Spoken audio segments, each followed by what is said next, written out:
Magandang umaga sa inyo at magandang umaga na rin sa amin.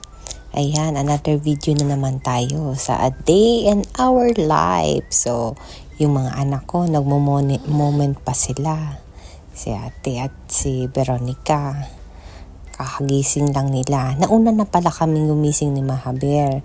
So, nakapagluto na rin ako ng breakfast namin. At yun, si Mahaber din, naligo na siya. So, ayan, bumangon na yung dalawa. So, ako naman, naliligpit ng mga bed namin. So, para tuloy-tuloy ng gawain ni nanay. Alam nyo naman, papakita ko sa inyo maya-maya yung niluto ko. Lahat naman, puro vegetables. So, ayan na. Pag-inay. Ayan, cleaning.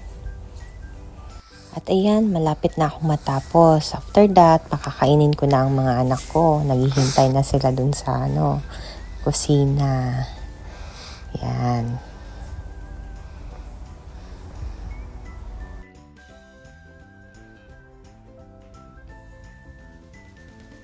Eto na nga, nag-fried rice ako kanina bago sila gumising.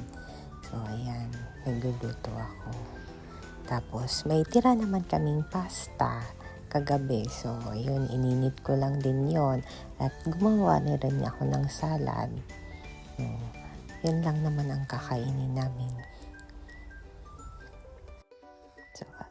So ayan, our breakfast is ready. Yan.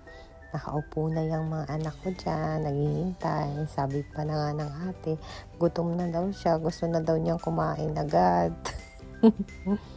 O, diba? Fast forward tayo. Ayan, kasama namin ang chikiting mag-grocery kami. So, akala nila gagala kami, pero sa baba lang naman ng building namin yung grocery store. O, ayan, sige. Enjoy sila. So, ayan, ongoing ang grocery namin. So, hanggang dito lang muna. And maraming salamat pala sa panonood niyo. Ingat palagi. Bye!